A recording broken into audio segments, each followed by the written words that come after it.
are the same little girl. There was a widow woman and a widow man, and they got married to each other, and they both had a wee girl already. And the man, the daddy's wee girl, was called Appley, and the mammy's wee girl was called Orangey. They were living in the country in a nice house, and after they'd got married, they got settled down, and the daddy went back to his work. And one day, the daddy was away at his work, and the mammy says, I know what I do. She killed this little girl and cut her all up in bits and put her in the pot. Ah, poor little soul. There I was with her head cutting off, and the wicked stepmother took her and cooked her. And made a stew with her. So when this man come home for his tea, she said, "Here, why?" she said, "There's your tea, I made some soup." She says, "Just like you like it." So he said, "Oh, well, all right then." He said, "I'll just sit down and get on with my tea." So he's supping away at his soup when suddenly, in his spoon, he finds a wee finger with a ring on it, and he says, "Oh dear," he says, "it's the soup of my wee Appley." He says, "That's the soup of my wee Appley." He says, "What a woman you are," he says, "you've killed my wee Appley." So the father, he gave the woman a good hiding. He tried to kill her in his way, like. Man didn't know what to do, he was going mad. But Rosie, she comed again, like a ghosty bird, all a wivery and a quivery. So wee Appley had turned into a wee doo-doo, and wee Appley was away up at the top of the chimney, and she was singing away to herself. My mother did kill I and put I in pies. My father did eat I and her said I were nice.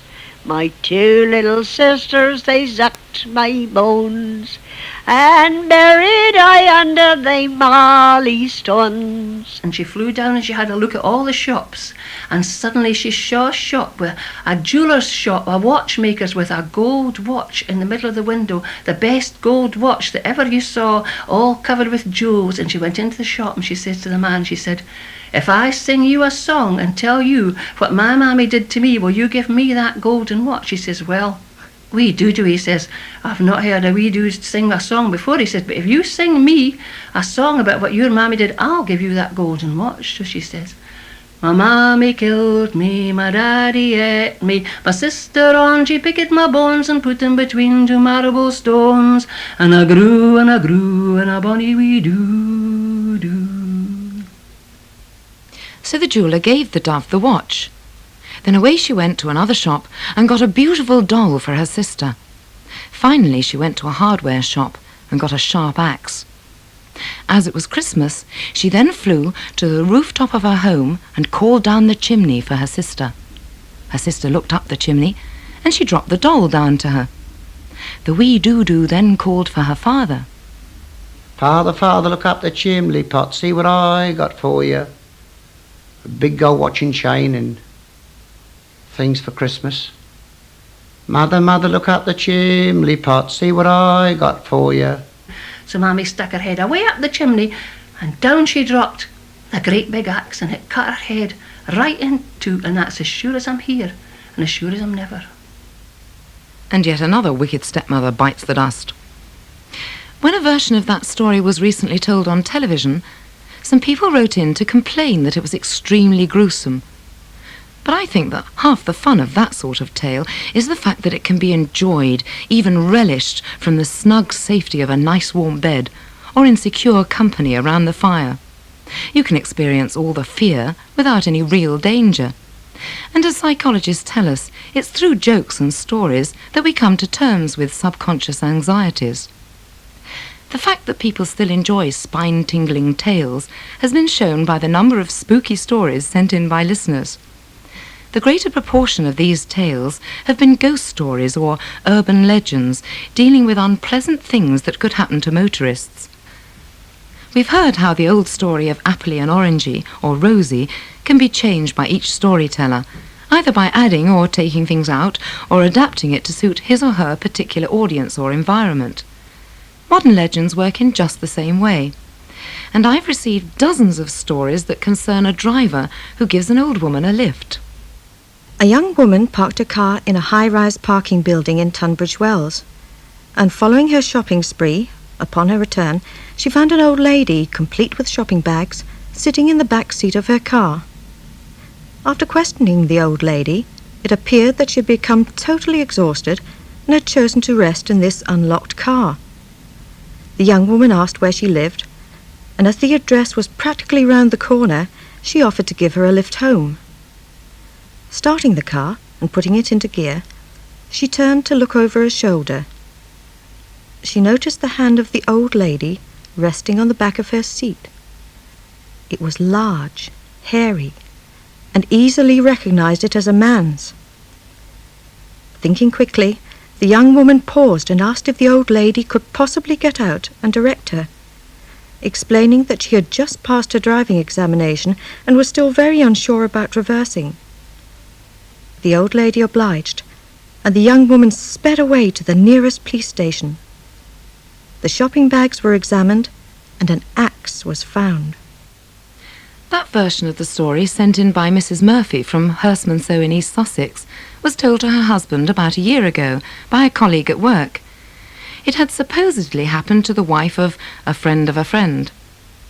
A few months later, the Murphys were surprised to be told the same story by a friend in Eastbourne, only this time the car park was naturally enough in Eastbourne. They didn't believe that the same old lady was practising in another car park, but came to the conclusion that it was just the story that had moved to a new location more familiar to the storyteller. The Murphys were quite right to be suspicious of this have-weapon, will-travel female geriatric, because for a number of years now she's apparently been turning up all over the country. A Mrs. Judge wrote to say that she'd heard of her several times in High Wycombe, Prince's Risborough and Slough. Judy Roberts from Cardiff was first told a version of the tale while she herself was hitching to work in Carmarthen in the winter of 1977. She was told that only a few weeks before a man had been driving on a road about 5 miles away when he stopped in the snow to pick up a woman hitchhiker. Before she got in, he asked her to help clear the snow off his windscreen. She put a handbag on the passenger seat and stretched out a huge, hairy hand to clean off the snow. The driver, realizing it was a man in disguise, panicked and slammed the door and drove off. Later, he realized the bag was still in the car, and he took it to the police station, where it was found to contain a chain that was identified as the weapon in an unsolved murder in the north of England. Over the next few months, Judy Roberts heard several more versions set in the Carmarthen area, one in Cardiff and one on the motorway near Bristol. I've also been sent sightings from Derby, Glasgow, Liverpool, Leeds and Halifax. The weapon varies from a chain to a butcher's cleaver to a blood-stained axe, and some of the northern versions are said to have been the Yorkshire Ripper. The detail that remains constant in all the stories is the identification of the man due to his large, hairy hands, seen while performing some task for the driver. I haven't yet received one that's more than 3 or 4 years old, and yet when Mrs. Sylvia Fair from Lincolnshire was looking through an old copy of the Stamford Mercury for April the 11th, 1834, what should she find but this report taken from the Durham Advertiser? A gentleman who was proceeding from Durham towards Sunderland alone in his gig one day last week overtook in the dusk of the evening a person on foot, having the appearance of a respectable female, who politely asked him the favour of a ride, which the gentleman readily granted. Soon after the vacant seat being occupied, the gentleman turned his head round to speak to the supposed female companion when he observed a whisker on the cheek.